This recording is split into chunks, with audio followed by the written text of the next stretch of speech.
Good morning, Southern California, AM 1220 KHTS. Host Fred Arnold on the Southern California Chamber of Commerce Business Spotlight. I'm joined by Dave Cantrell. We're going to talk a little bit about tips on buying a home.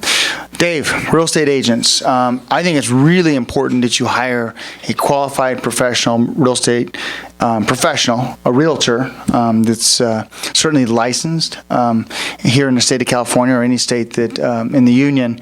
What's the difference between a listing agent and a selling agent? Well, a listing agent is actually somebody who's going to be working for the seller. All right, because they're listing that property. A seller's agent is actually going to be the person that's working for the individual that wants to buy that home. So you really want to make sure that you have an agent on your side that's representing you. Now, for those guys out there that are legalese, if you will, technically, both the listing and the selling agent work for the seller because that's where they get the commission from. They don't get it typically from the buyer. However, who's on your side negotiating? Correct. If you're buying a house, it's important that you have somebody on your side negotiating. That's what a selling agent or buyer's agent does for you. Absolutely. You really want to have somebody on your side that's going to be, fighting for you to get the best terms that you possibly can. You want to go out there. You want to find a realtor. You want to make sure that they're professionals. They do their job for a reason, and so you want to make sure you have somebody on your side that's able to work through and get through all those legalese that are going to be out there. Yeah. Shopping online. Shopping online, I think, is a great place to start, to kind of get an idea of what's out there and get an idea of, the prices and things like that. So I think it's a great place to, because you're going to look at 1,000 properties in a day. Yeah. So I think it's something that is a good tool to have. It's a really good tool. And I think one of the most important things about that is it allows you to narrow down some choices rather quickly and ask your agent, a real estate agent, what do you know about this area? What do you know about that area? What do you know about over here? What do you know about over there? Also, as a seller, ask friends. Ask your mortgage professional. Mm-hmm. If the mortgage professional is familiar with that particular area, ask them. It's important to get as much information and data as you can. Let's talk about going into an open house as a buyer.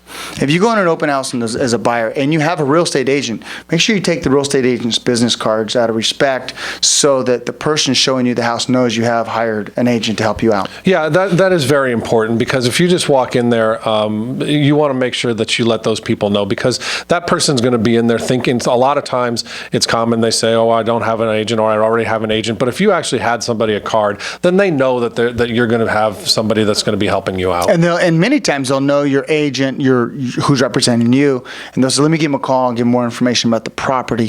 Because a lot of the agents in town will know each other, which is fantastic. Absolutely. Yeah. Also, I want to talk about something, and that is dual agency. Dual agency is when one agent represents both the buyer and the seller. Now, technically, dual agency happens when two people from the same office, right, because it's the same broker, represent both the buyer and the seller. You have to be careful when it's the actual same real estate agent negotiating both sides, because it's kind of hard to be impartial on both sides, because you want to get top dollar for your seller and good terms, and as a buyer's agent, you want to get the best price at the most competitive terms. Right? So how do you do that when you're in between? If you happen to walk into an open house, it would be wise, if you're going to make an offer and you don't have a real estate agent, to ask that realtor, can you give me someone from your office?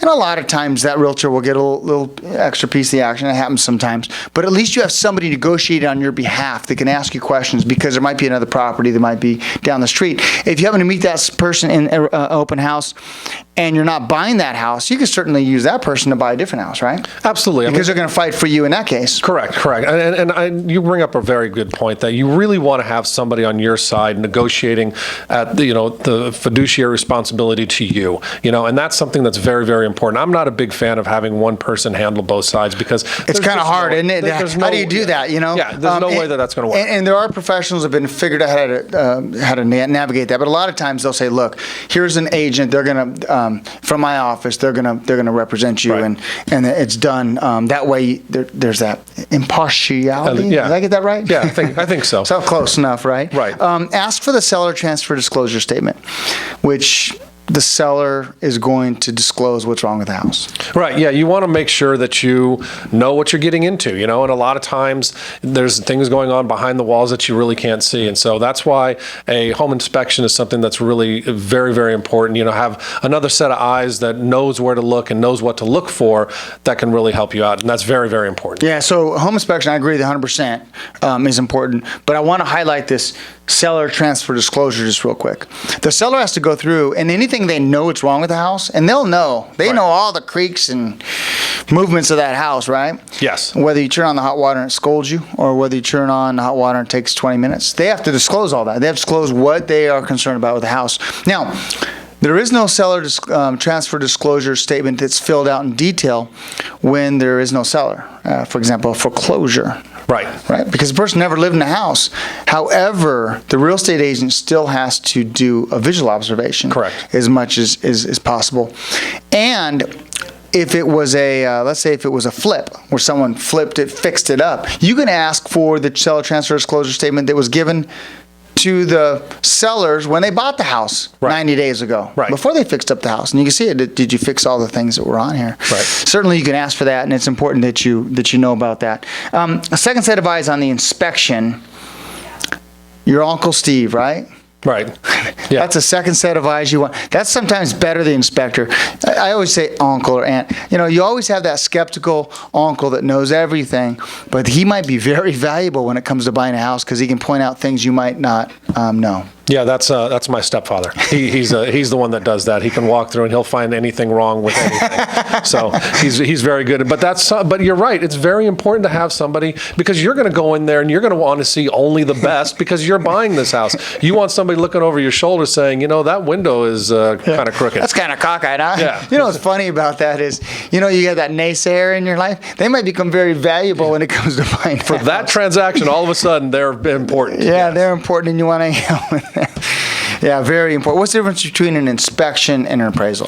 Well, an appraisal is going to calculate the value of the home. All right, so that's going to be really important to the lender to understand how much that home is really valued at. An inspection is going to go in and tell you this needs to be corrected, these wires need to be fixed, that outlet's not working, things like that. So that's really what the difference is. A lot of times people think it's the same, but it's really not. The appraisal, you're going to need to get both. And the appraiser is going to really just highlight things that are obvious. Right. That are just stained ceilings, there might have been a leak before, or things that a lot of roof tiles missing. I mean, if one's missing, they might not even see it, but if there's quite a few, but the inspection will really reveal so much more. Correct. And so there are two different ones. One, the appraisal can cost anywhere from $400 to $700-800, and home inspection probably the same, similar range. Right. But both very well. One you have to get for the loan. Correct. If you're going to get a loan, and the other one is just really wise to do. Absolutely. Yeah.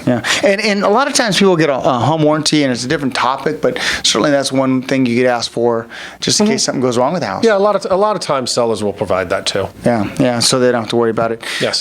Just a few tips that you want to look at when it comes to buying a house. You can reach us at American Family Funding, either Dave Cantrell or Fred Arnold, myself, or any one of our professionals, American Family Funding. Just call us 661-284-1150, or go to AFFloans.com, and there's a list of mortgage professionals that will be able to help you. Also give a little bit of color on buying a house and the things they've learned over the last anywhere from decade to 2 decades of experience. So you've been listening to and watching online Hometown Station, American Family Funding, and the Santa Clarita Valley Chamber of Commerce Business Spotlight. The host Fred Arnold on AM 1220 KHTS.